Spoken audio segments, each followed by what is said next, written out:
Yeah, I think an important distinction that I think we can make there is the concept of excellence versus perfection. Oh, yes. Forget And I about that. think in a lot of ways, we expect perfection out of ourselves, Absolutely. and we confuse that with excellence. Mhm. We think excellence is perfection, but it's not. Excellence is a process.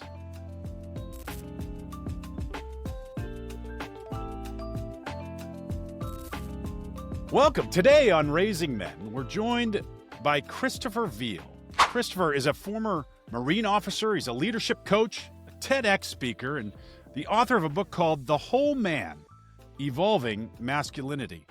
Christopher describes his mission as to challenge what strength really means and to help men embrace vulnerability as a path to deeper connection.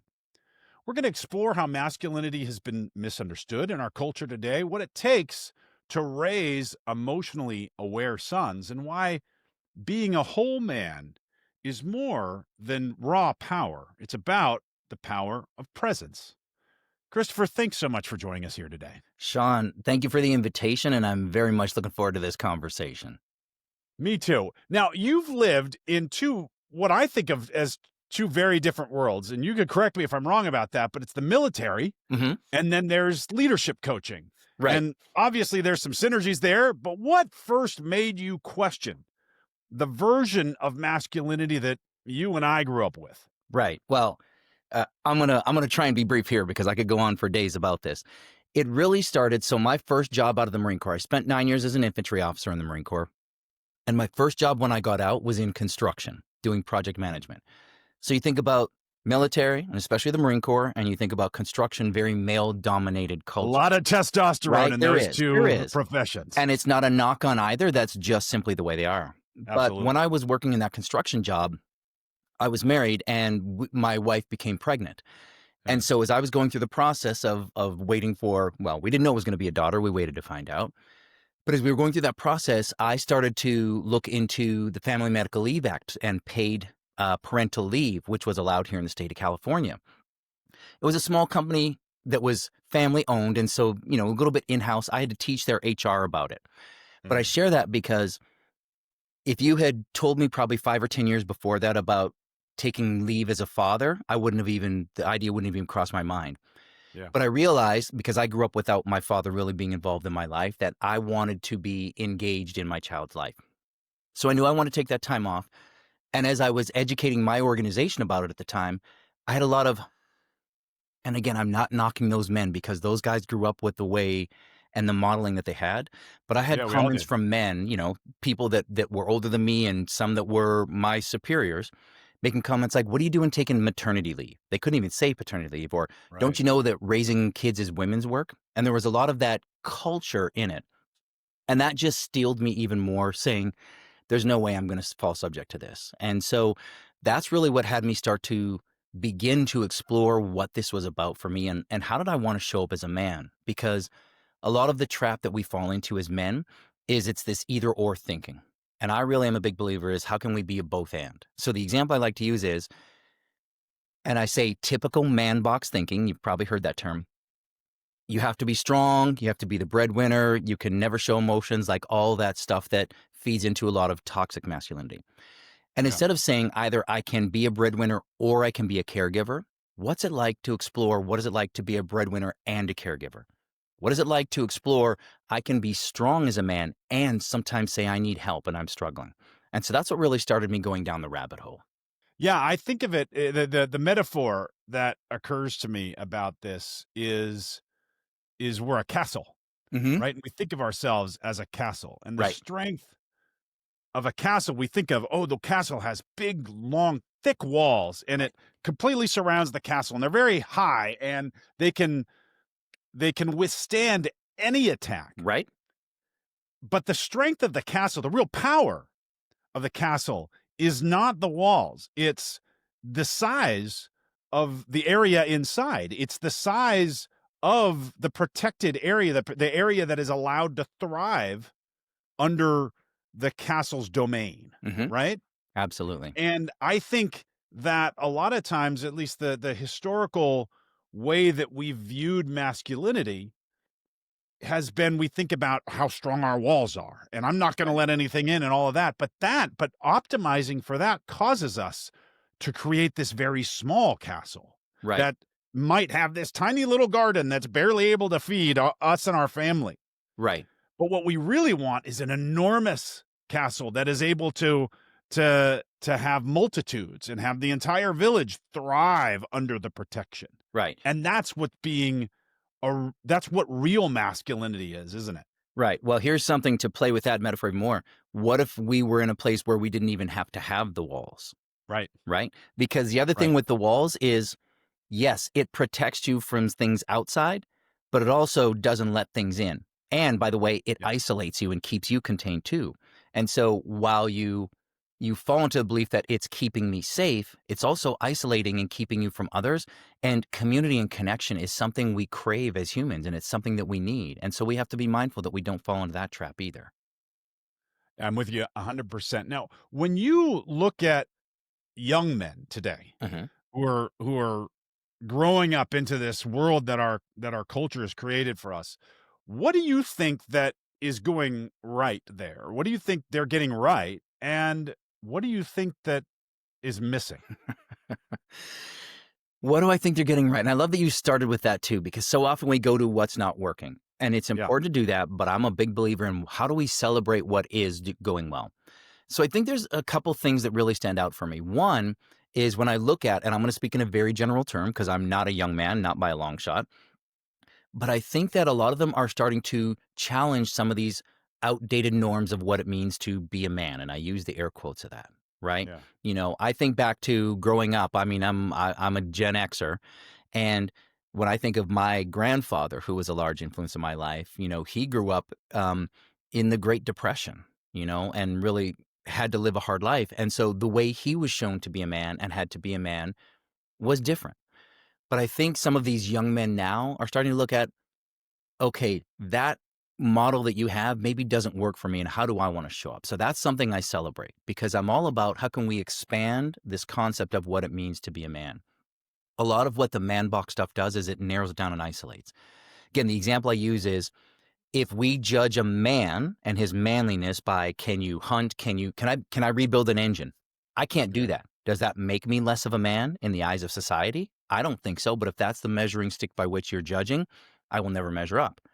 Mhm. I've been to combat, I've been in the Marines. Does that make me a man more than someone else? And so how do we peel that apart of saying you have to fit into this narrow definition and make it more expansive? So that's one. The other one is I think that they are they're willing to be more open around emotions and mental health. And I Yeah. think it's still a place for us to grow, but I think this younger generation is doing a better job at naming when things aren't going well and being able to have those conversations. Now, on the flip side, where do I think they're maybe struggling is there's definitely a loneliness epidemic, definitely for older men. You know, um, there was a study done a couple Absolutely. years ago talked about the loneliness epidemic for men. But the other thing is, I think they're struggling with communication because of these devices, right? They're great in terms of being able to help us connect, and I use that term loosely, but I don't think some of the younger generation are having the deeper conversations. It's a lot of shortened conversations via text, and there's maybe not that willingness sometimes to really go back to your walls metaphor of let their walls down and let people in. And I think that's an opportunity where we can really start to help them see different paths forward. You've mentioned a couple of times, you've sort of touched on the notion of modeling the appropriate behavior for our sons. And, but there's a tension there, Hmm. right? And some not everybody had the appropriate masculine role model in their lives. Either Right? their fathers were absent, like you discussed, or maybe their fathers modeled a kind of masculinity that is maladaptive to Hmm. our current world. Right. What can we do about that as us as Gen Xers when we Right. look back and maybe that was our situation? What can we do to shore that up so that we can bring the right energy to our children? I think the first thing is we also need to acknowledge that the men that came before us were working with what they had. And so over the last almost decade, I've interviewed probably thousands of men talking about masculinity and vulnerability and things like that. And it's not about criticizing our fathers, our grandfathers, our uncles, whoever those men were, because again, they were working off of what they were taught. And so there's a recognition of wherever they were at is what they did, but then also Yeah. looking at how can we look at other ways of being a man. And so it's not just, yes, that father, that grandfather is usually a very influential part in a young man's life. And if it isn't necessarily a healthier example, we need to start showing more examples. So the one I love to use is I poke a lot about television and media. And you look at the Mhm. examples when we talk about, let's stay in the lane of fathers. Growing up when I was a kid, I was born in the 70s, but watched a lot of TV these 70s and 80s. And the examples of fathers that I would see on TV were often kind of bumbling. We knew dad loved the kids, but you celebrated that the house didn't burn down and we didn't have to call 911 when mom came Right. home. Yeah, And so absolutely. the unconscious message was dad's not capable of taking care of the kids. We know he loves them, but he's not capable without supervision. Yeah, And he's a so what fool. that does is two things. One, it doesn't have women trust men to show up, but it also doesn't have men say, I want to aspire to do better. Because if that's the Mhm. bar you're setting, then why should I push to exceed it? So with that, I start to say, where can we see some better examples of fatherhood since we're talking about raising men? The show Modern Family. I love Phil Dunphy. He's a little bit goofy and awkward, but that one kind of broke the mold a little bit too because he was willing to be a little more open and sometimes show his struggles. Yeah. Yes, he was that awkward, geeky dad sometimes too, but we're starting to see more examples of dads really being dads. You look at the commercials in the last 8 to 10 years have really changed around fatherhood. And it's not showing dad as some incompetent, bumbling oaf. You're seeing dads really step up. There was one, I think it was Cheerios a couple years ago.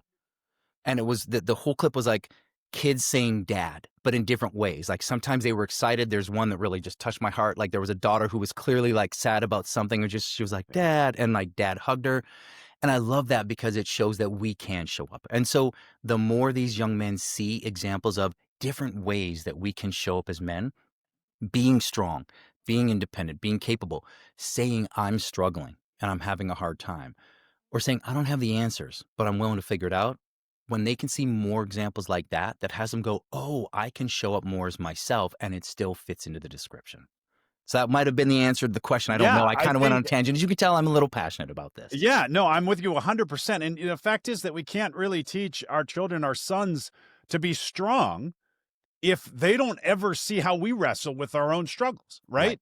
Right. And so, if we think about this the strength being that wall, or we think that strength is silence, well, then we're never modeling the appropriate behavior. I had this interesting thing happen to me literally yesterday where our daughter came home and she was talking to our caregiver, Mm-hmm. and she said to our caregiver, "Your hair is ugly."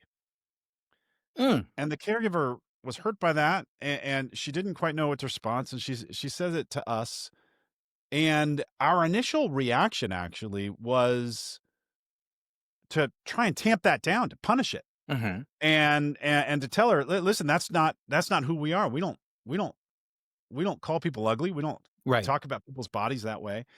And what we realized is that the reason that that was happening to her is because at her daycare, she has a friend who's been calling her ugly. Right. And she is trying that out in her safe environment Mm-hmm. to see how the people that she respects and admires Responds to it. react Yep. to that exact same input. Right. And when we reframed the behavior in that sense, Mm-hmm. we realized that that's not the right approach. Our daughter doesn't have the option of telling the kid that's not what we do, because Right. the kid is out there doing that. Right. And so our daughter only has the opportunity to respond in the way that she can respond. And so what we need to do is model the behavior that we think our daughter should do, or talk to her about it, or Right. work through it. Well, why did you say that? And so what we came up with there is, we need to react in the moment. We need to Mm-hmm. react in the same way that we think she ought to react. Right. So, well, I think my hair is beautiful, and well, this is what I think about it, and all of that. And then later come around, a different parent can come in and say, What made you say that, and why do you think that that was a nice thing to say, and is this really living our Right. values? Right. And so we kinda we needed to take that two-pronged approach. Yeah. Eh Well, as you share that too, something that hit me is I'm a big believer in tuning into impact as well, right? Mm. And yes, we don't want to raise our kids to go around openly critiquing and like shaming other people. Now, Yeah, did your daughter mean to do that? I'm quite certain she didn't, right? Because she's fairly right. young, may not have the maturity. But what I might even, and again, this is not a criticism of what you did, let me be clear, Yeah, but an example where if I was dealing with something with it, I might have even said, what was it like once you discover the reasoning when your friend said that to you? yeah, And have them tune into that so they can realize, oh, I didn't like how it feels. And so and what do you think it had the caregiver feel like when you said it, right? And so right. I'm using that example, but often we tune into people's behaviors. And sometimes what we can also do is help them recognize the impact it has, because Yep. that can have a more profound shift on the way they show up. Yeah, and Yeah. going back to your yes and theme, Right. I think we wanna do both things. I Exactly. think we There need to has to be model the room. appropriate behavior Yes. Yeah. in the moment, and then we also need to make sure that we create that touchstone about, well, what was the impact of your behavior? What Right. were you going for, Right. And did you get and that what or did you happened? get something else? Yes. Yeah. Yeah, Yeah. Yeah. yeah. And, so much of the time in our culture, we have a very judgmental culture, Oh don't my we? goodness. Yes. We're very much And cancel culture. Yep. it's always either or. Right. You you either have this maladaptive view of masculinity that focuses on how strong the walls are around Mhm. your castle, so you don't let anything in, you don't have any Right. emotion, or you don't vulnerability, or you go to the other extreme where there's this other view of Right. masculinity that paints all walls as totally bad. Right. Masculinity is all bad, Right. and if we had the perfect world, we wouldn't need the walls, Right. and we wouldn't need soldiers. But that's But not the world we live in, right? no, it's not. Yeah. That's just putting your hand in the sand and Right. pretending the world is the way that you wish it were. Right. And so we have to we have to recognize both realities, that Absolutely. there is a toxic aspect to the walls metaphor, but sometimes you need walls. And that Absolutely. there are times where it's appropriate to be open and free and and vulnerable, but there are also times where the walls are necessary too. And Absolutely. the entire game of life is about managing that tension. Right. Right. Well, and I come back to you talked about strength before, right? And Yeah. what is strength? Because if we're talking about raising our boys and our girls and our children to be strong, what does that even mean? And how I hold the idea of strength might be different than you, might be different than someone else. But again, that's a conversation we have. Because to me, if you'd asked me 15 years ago what strength means, it would be very Mhm. different. Yeah. And I probably wouldn't have mentioned anything like vulnerability or emotions or anything like that, Yeah. because that wasn't the perspective that I held. And what I recognize now is part of my strength comes from being what I call appropriately vulnerable. And that means I don't Mhm. share everything with everyone, but where it might feel appropriate in the moment to create deeper connection, I might be willing to do that. And Yeah. that creates more connection and deeper trust. Yeah. Yeah, it's like if you were a boxer, but you had a glass jaw, so anytime anybody hit you, you were on the ground. Are you Right. really a strong boxer Yeah. Maybe, if maybe you not. can't be hit? Right. And even if you have this amazing your arms are huge and you have this amazing guard where you're not likely to be hit, but are you really a strong boxer if you can't be hit at all? Right. Yep. And I love that you talked about this idea of that tension. Like, how do you find the balance? And the thing is, there's no one right answer and one right place to be all the time. Right. Every situation, every interaction is going to be different. With my best friend, I am open to being more vulnerable more quickly with him because we've known Of each other course. for 30 years. Of course. Somebody that I've just met, I'm probably willing to be a little more vulnerable than the average person because that's just how I roll. Sure. But that doesn't mean that they get all my deepest, darkest secrets either. And so again, that idea of trust and that psychological safety is a critical piece for people being willing to. And here's the irony: the word vulnerability, like when you talk about it at the core, it's about leaving ourselves open to harm. Mhm. And so even when you say that to most men, they're like, "Nope, I'm not going to do that." Yeah. And it's Yeah. like, I'm how do out. we change the way people look at the idea of vulnerability? Because as I said, I've talked to a lot of men, and a lot of them want to be more vulnerable. They just Mhm. don't feel safe in doing it. Yeah, it's almost like that word is a problem. It is right, right. And that's part of why I keep using it, because if we avoid the word, then we're avoiding the issue entirely. Right now, that's not, that I'm not an extreme in that way, but Yeah. if we can't say the word, Right. then how are we going to make progress? Right now, Yeah. admittedly, there's times I may get into conversations and I may say, "Hey, how can you be more open?" Okay, fine. But at the core, we're talking about vulnerability. I work with a lot of Yeah. leaders, and we talk about vulnerability, even if we don't call it vulnerability. Yeah. I think that's a beautiful framing. Now, as a father yourself, Hmm. what I know that you have a high school age daughter, Right? and one of the things that part of my motivation for even starting this entire project is that I perceive that there's such a difference in the way that the world is going to receive my daughter versus the way that it's going to receive my son. So, what differences do you notice in how the world has been receiving your daughter, or how our culture has been receiving your daughter versus how it treats young men today? Yeah, it's kind of hard for me to say because I'm not living her experience either, Yeah, right? And I also know I'm looking through my lens as a man. right. Here's what I will say. Um, there are some situations where people will interact with her differently because she's a female, and Hmm. I've seen people start mansplaining to her. Now, I Right. don't always jump in because she is capable of speaking for herself She can fight too, her own battles, I'm right? sure. Right. But I'll sometimes check in, like, "Hey, kiddo, what was that like?" And help her understand. I think what happens is women in general, again, I'm not speaking for all women, are more open to talking about some of these issues. Yeah, Women, I think, in a large sense, are better at supporting each other emotionally and helping build that emotional bandwidth. Whereas as boys and as young men, here's the thing I love, and the example I like to point out.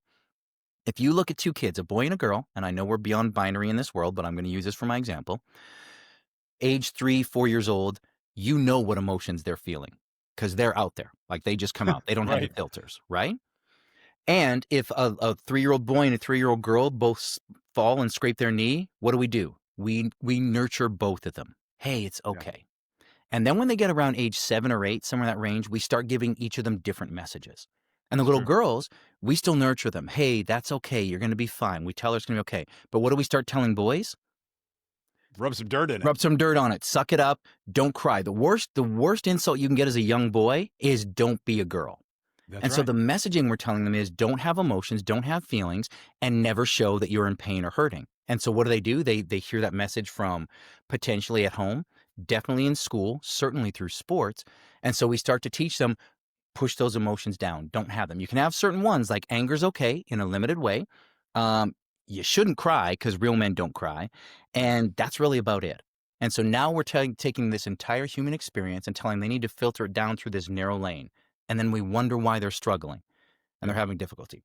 Right now in our country, men are 4 times more likely to commit suicide than women are. I know. And we're not doing anything about it. Yeah, in fact, the culture almost celebrates that. Right. That's right. Look at that. Like he endured it, and it's like, great, but it's killing him. It's killing his family, right?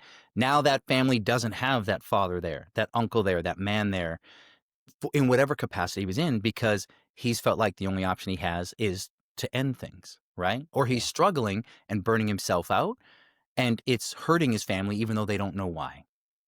yeah.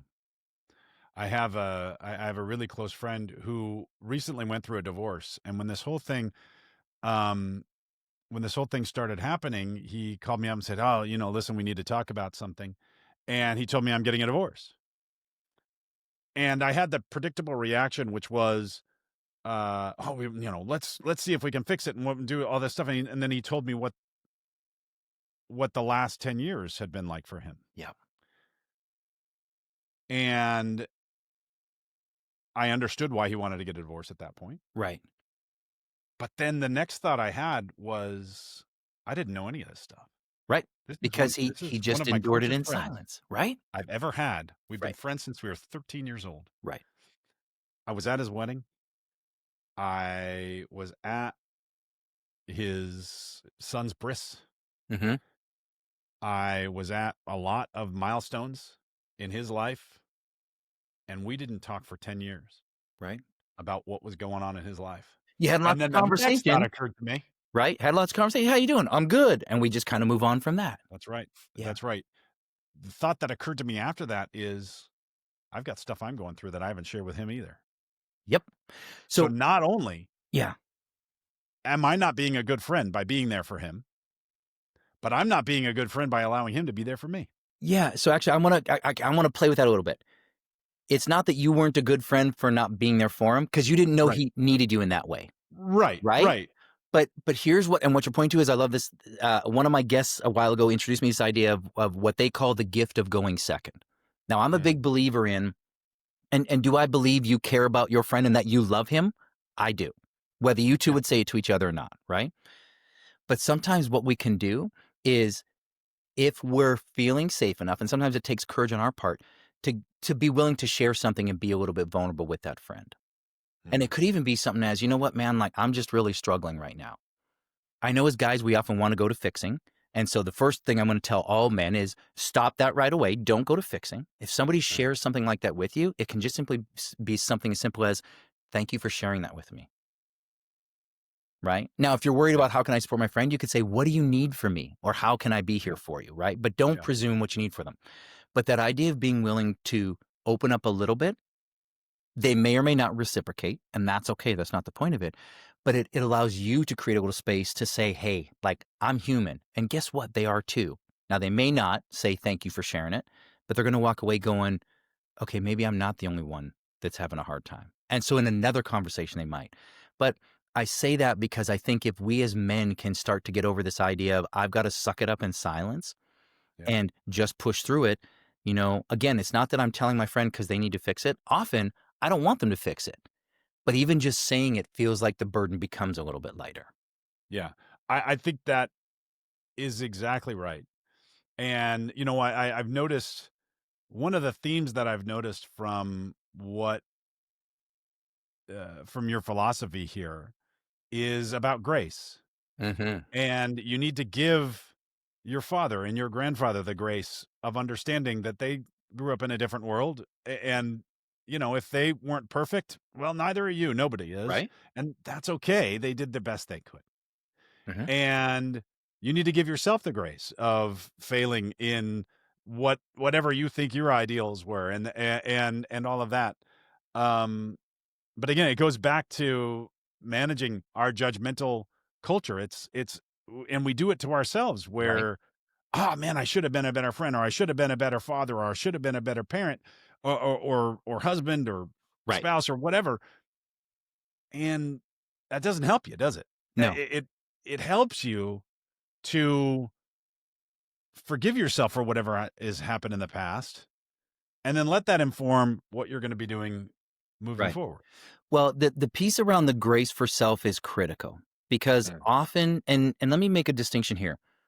Being critical of ourselves for the sake of improvement, that's important, right? Yeah. Like I want to grow and get better. So there are times where I'm like, hey, Christopher, I could have done better with that. But the distinction I make is if I keep beating myself up for something that's happened, first of all, I can't change it. Yeah. And so to continuously replay that over and over again just isn't getting me anywhere. So how do I take the lesson from it and say, okay, first of all, own my piece of it. So if I did something wrong or I made a mistake, I have to own it and apologize and address that, right? That's key. And then I figure out how do I move on or grow from it, right? But what we often do is we ruminate on ourselves. I like to tell people the thing you're saying to yourself about that situation, if that was your best friend, would you give them that same feedback? And if the answer is no, then why are you saying it to yourself? Absolutely. Somebody you care about, you wouldn't say that to them because it's rude or mean or impolite, then why are you saying it to yourself? Yeah. Yeah, Yeah. It is amazing how cruel we'll be to ourselves, much crueler than we would be to absolutely. even a stranger. I mean, certainly Absolutely. not someone we cared about, but even a stranger. Right. Right. Yeah. And so we have to again through all of this, I say we are human and humans are imperfect creatures. You know, anytime you're in a relationship, you're dealing with another imperfect creature. And so you're gonna make mistakes. One of the Yeah. things that I often talk about too is we see the Hollywood movies and the romance is just so perfect and they never have any problems. It's like that's not real life. You're going to have speed bumps, but how do you navigate them? Still have grace for yourself, grace for your partner, and continue to be in communication so that you can grow together. Yeah, I think an important distinction that I think we can make there is the concept of excellence versus perfection.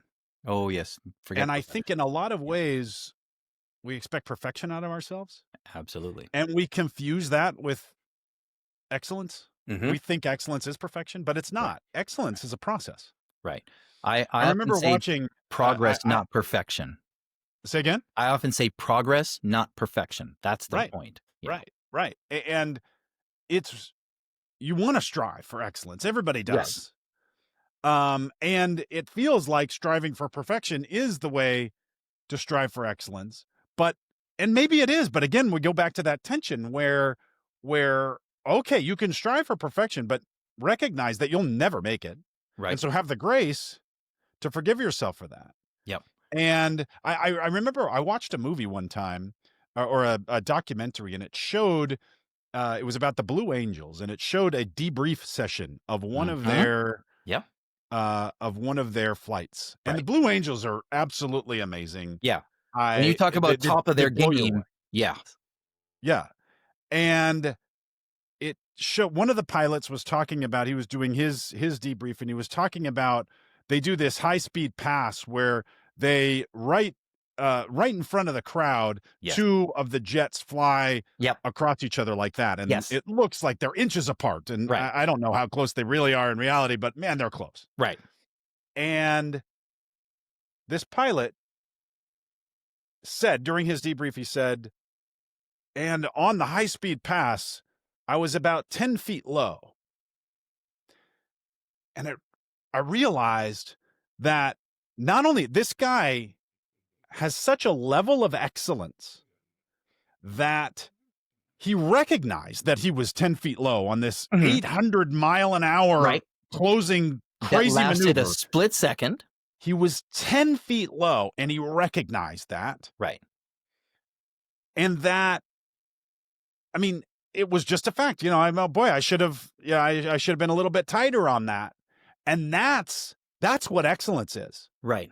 It's not about protecting myself. Oh yeah, I did a really good job on that high speed pass. You know what? You did do a great job on that high speed pass, and it looked awesome, and it was incredible. Right. You were also 10 feet low, Right. and that's just a fact. That's okay. And Yeah. the fact is that there were so the rest of the flight was so perfect that that is the level of fine tuning Yes. that you needed to make. If you were 200 feet low or high, then we wouldn't even That's a be having different this story. discussion, because it would be so out of tolerance that it would be crazy. Right. But you're able to notice these tiny imperfections because everything else is Right. so great. Well, And there's that's how you get there, yeah. by this constant iterative process of recognizing what's good and bad Yeah. in what you've done. There's two key things I want to highlight on what you just said. First of all, the level of self-awareness that pilot had to know in all the things I was doing, I was 10 feet low, right? Yeah. So there's an important piece and there's a lot of repetition and practice. So they've got it down, but to have that awareness of, oh, I didn't quite hit the mark. But here's the other thing to everyone else watching. Did they know he was 10 feet low? No. Did Oh, any of them go home that night and go, man, that one pilot on the inside of that pass, like he was 10 feet. What is that guy thinking they should throw? No.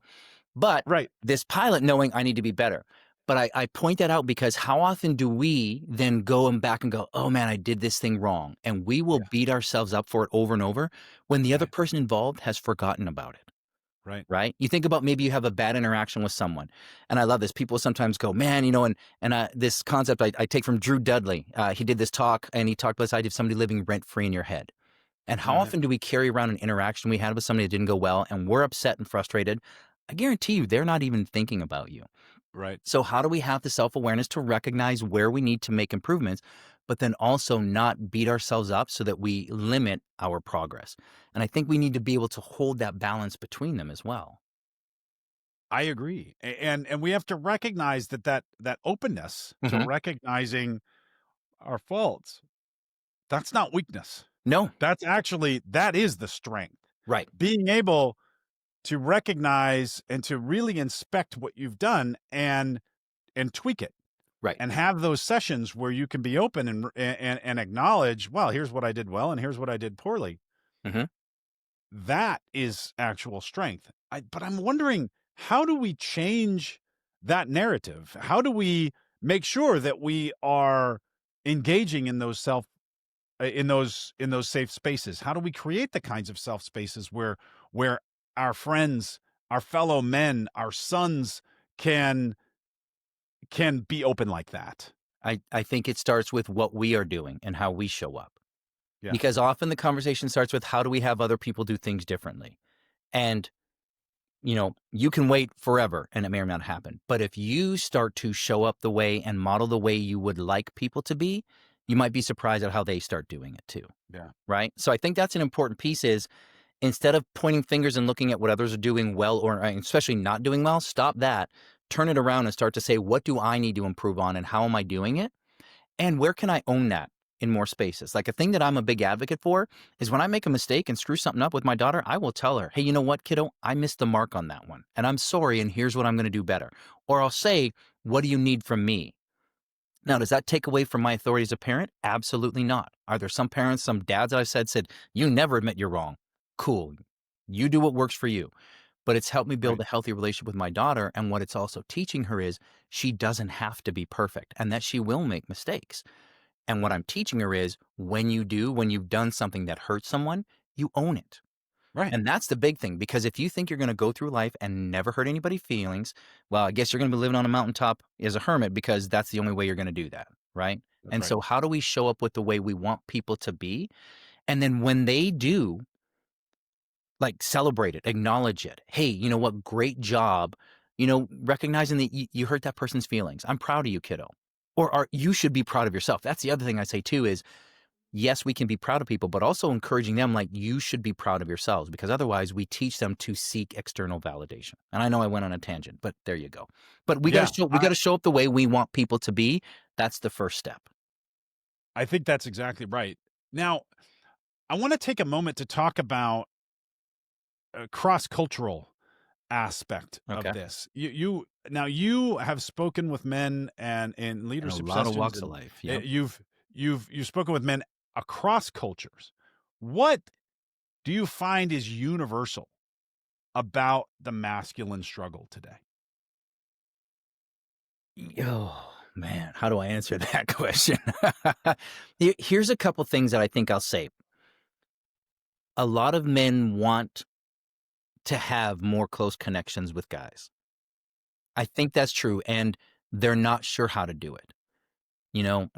For several years, I interviewed men and I asked 5 or 6 questions specifically. It was very kind of uh, crafted that I had specific questions that I asked, and often one of them would be like, "What gets in the way of you being more vulnerable?" Yeah. And the themes where they feel like they were going to be judged by the guys in their life, they were going to be seen as less than or not manly. Kind of those are the general things. Yeah. And then I would say, now, if a good buddy of yours shared something he was struggling with, what would you think of him? And almost every guy said some version of, I'd be proud of him. I'd have a lot of respect for him. I'd feel grateful that he trusted me, like something like that. Yeah. And then I just sit and wait. And eventually the light bulb would go on where they start to recognize, oh, wait a minute. When I think of vulnerability in others, I see it as a strength, as a positive. But when I think about it in myself, I see it as a negative. And so the more we can start to have those conversations and help men feel safe, and I'm going to speak to men because that's what we're talking about, Yep. the more likely they are, I think, to open up. Now, when I started being more vulnerable, and the thing I love is people hear former Marine, combat veteran, construction, they have an assumption of how I'm going to show up. Yeah. And then when I show up and I bring some vulnerability, it has them kind of go, whoa, wait a minute. If this guy can do that, why can't I? And so I love using that because if they can see me being willing to be vulnerable, they may or may not, but they're going to go away thinking about it. And so if we can create spaces for men to feel a little more safe in doing it, awesome. Yeah. I wonder, part of the reason that has worked for you is because you already had your man card punched, right? You went to the Marines, you went to construction, you had those punches in there, and so I think you probably felt a little bit more comfortable, um, Well, with that here's what I'd even aspect. say. it was a bigger shift because listen, do I believe that some of the Marines I served with, like, would I have given my life for them? Would they have given their life for me? Absolutely. Yeah. Right? Is there any deeper love than that? Would they say I love you to each other? Not a chance. Right. Right? And so how do we normalize the way that men can express it? As I said, my best friend that I've known for 30 years, for the longest time, do I know I loved him and that he loved me? Absolutely. When did we Yeah. start saying it? It wasn't until several years ago. I And love even the that. first time I said it, I was like, I'm not sure how it's going to be received. And you know what happened? I said, hey, I love you, man. He says, I love you too. Of And I was course. like, why did I wait so long? And so I appreciate what you said. And what I'm also wanting to name is, it doesn't mean that we have to have some kind of man card punched. Like, how do we Right. just I let agree with ourselves that. show up? Yeah. And it's like, but I say that because if there's a man out there going, well, but I haven't been a Marine. I haven't, like, you don't need to do all that. Right. You get to show up however you are. And that's the important thing. That's where we Yeah. fall victim sometimes is we're in this constant contest of trying to measure ourselves against other men and what we see in social media. And I always tell people, take anything you see in social media with a grain of salt because you are seeing a That's for split sure. second of what they want you to see, but you don't see the other 23 hours and 58 minutes of their life where That's maybe right. they're struggling. They're sitting at home under the covers, unable to function. Like you don't It's not know. maybe. They Right. are struggling. They are. They are. All of these people are human. And in Right. fact, they might even be struggling worse than you are because they're putting their lives out on social media, partly because they want the attention of doing that. Right. And there's the expectation. I've got to be perfect in this whole thing. It's like, nobody's life is that perfect all the time. I'm sorry. Right. I don't know anybody like that. If they tell me it is, I don't believe them automatically because you're lying. Right. Yeah. Now, we talked about what's universal about the masculine struggle. Let's go the opposite way now. What how do cultural expectations, like machismo or toughness Right. or solitude or the myth of the lone wolf, those sorts of things. How do those things influence the way that men show up at home versus in public or in this way? And what Right. can we learn from that about what we need to show how we need to show up for our sons? I think that, and again, I'm not going to speak for all cultures, but cultural influences definitely have a factor. You know, if you look at, and we even talked about this yesterday when we were having our conversation, but this idea of like in some cultures, there's that idea of that machismo, like I've got to Yeah. show my manliness. I can speak as a black man. In the black community, sometimes there's a stereotype about black fathers, that Yeah. they're absent or they're not, engaged, things like that. And in any Right. culture you come across, you're going to have people like that. But you also, when I've talked to men from a lot of different walks of life, they may show up one way in public because that's what's expected of them. Now, we're not going to judge them for what they are or aren't doing, right? They're Yeah. they're living their lives. But then when they're behind closed doors with their families, they show up very differently, right? And so again, I think part of what we need to look at is what are we setting as the expectations for them? And then are those expectations healthy or not? Because again, if we expect that as the father, you just need to make sure you're providing for your family and that's it. Okay, then if he's not doing that or if he's doing nothing else, we really can't get mad at him. I used to have this T-shirt, and I can never remember it. So I used to attend a Dad 2.0 summit, and somebody had this T-shirt that said, "Dads don't babysit. It's called parenting." And I wish I could remember who it was that created them, and I will find it and I'll get it back to you. But I Yeah. was wearing it in an airport once when I was traveling with my daughter and my wife at the time. And this woman says to me as I'm buying something from the shop, she goes, "What do you mean, dads babysit?" And I said, "Really?" I said, "Do you have kids?" And she said, "Yes." I said, "Do you babysit your kids?" And she was offended. She says, "No, I take care of my kids." And I said, "So then why would dads be any different? Do you think Right. I don't take care of my daughter?" And she was like, and I could see her kind of struggling with that, trying to figure it out. And I Yeah. realized, yeah. And so I just left it at that. But again, that's that model of we teach people that we don't expect much from fathers. And so when they don't do it, we can't get upset at them for it. Yeah, Absolutely. It occurs to me this is another one of those places where there's a tension, right? absolutely. There's a tension between respecting one's culture. There's a lot of wisdom in culture. Hmm. It's the way that people have evolved over hundreds of years. This particular culture has evolved to handle the unique challenges that it's been presented with. But there's a tension between allowing that to guide your experience Right, and allowing it to imprison you. right, And you need to manage that tension. right. Well, in that same vein, it's also when we look at the male role models we have.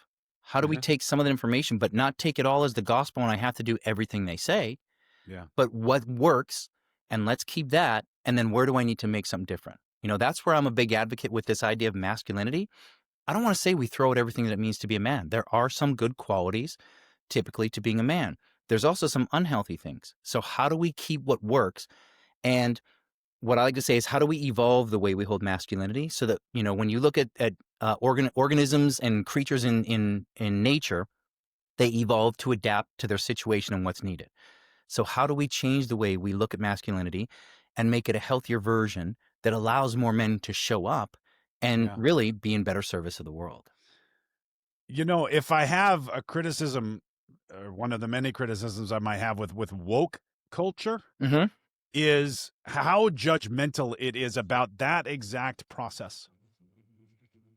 And so, for example, um, there are men out there that are speaking to our sons, like Jordan Peterson, Mm-hmm. who they have a lot of really important, great things to say, Mm-hmm. and they have some things that are really problematic that they're saying. Right. And I think it's appropriate and okay for us to recognize, all right, what this person is saying is valuable and what is problematic, and tease that out. What do we want to take in? Because right now, it's almost like it's an all or nothing thing. You have to be you have to be a Jordan Peterson fan and adopt everything he says like it's gospel, Right. or on the other side of it, you have to be anti Jordan Peterson, and that means that everything he says is a problem. Right. And the fact is that is just not the way the world is. Well, And if you make it that way, you yes. turn it into this litmus test, then you're going to alienate everybody who doesn't decide that they want to pass it. And the fact is that the other side, the bad guys, will take anybody at all that adopts even a small percentage of their worldview, because they know over time they will be able to convert them. Right. And if those of us who care about the culture and who want it to be improving over time, if we don't, if we fall prey to that same kind of litmus test problem, then we're just going to alienate everybody. Right. And is that what we want? Is that the right way to move forward? Is that the message that we want to send to our sons and drive them into the arms of the enemy? Right.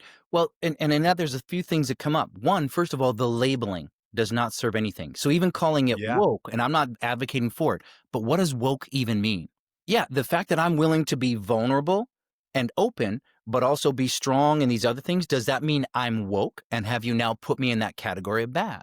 Right? Right. It's almost a way to insult things that you don't like for whatever Yeah. reason. Right. I have good emotional health. Do I have good days and bad days? Absolutely. But because I'm willing to say that, does that make me woke? And therefore now not that group, which allows them then to alienate me.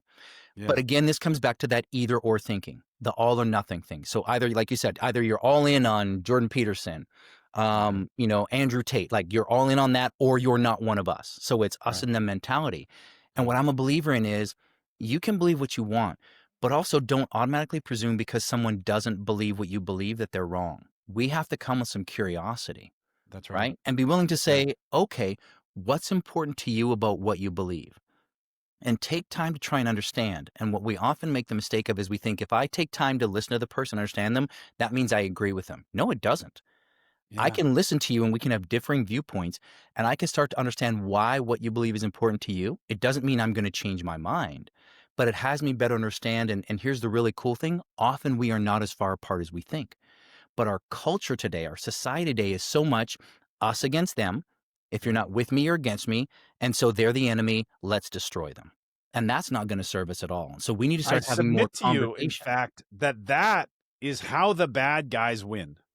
Yeah. Well, and even that's it. We're the good guys. They're the bad guys. Do you see what Yeah. we're already doing in that? It's like the other side. That's an excellent point. Yeah. Yeah. Okay, so let me rephrase it then. Yeah. This is a And very here's the good guys, important, bad guys. good That's fine. problem. But it's like, that's how people think. Yeah. That is how our culture turns into a more and more toxic cesspool.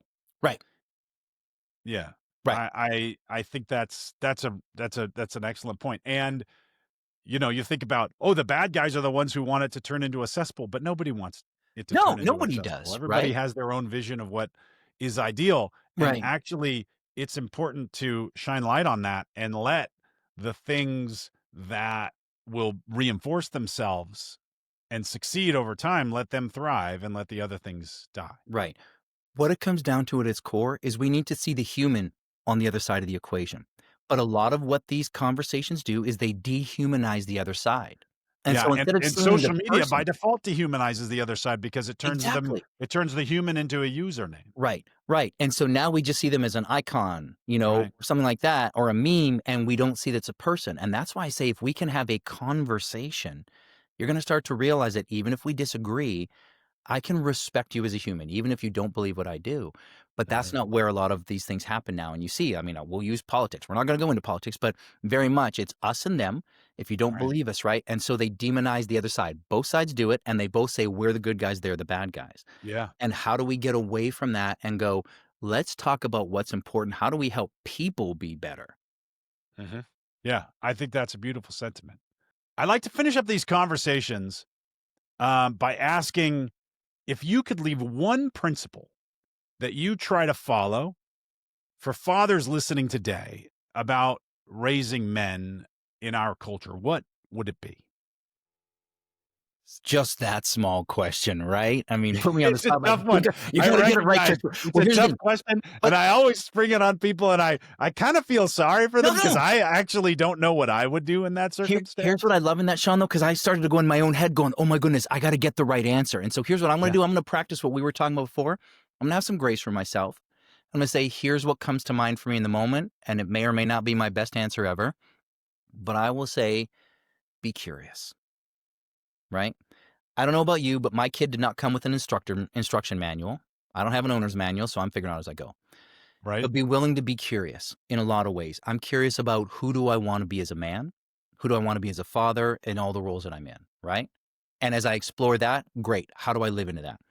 I'm curious about how I can better interact with my daughter or the people in my life. I'm curious how I can have an impact in a positive way.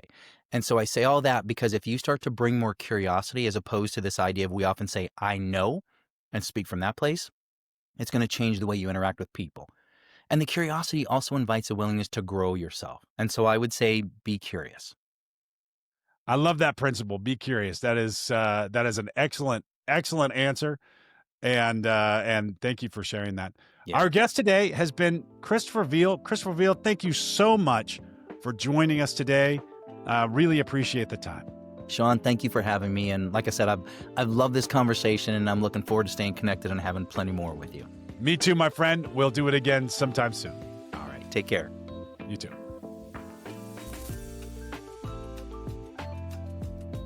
Raising Men is produced by Veal Hernandez. This episode was edited by Ralph Tolentino.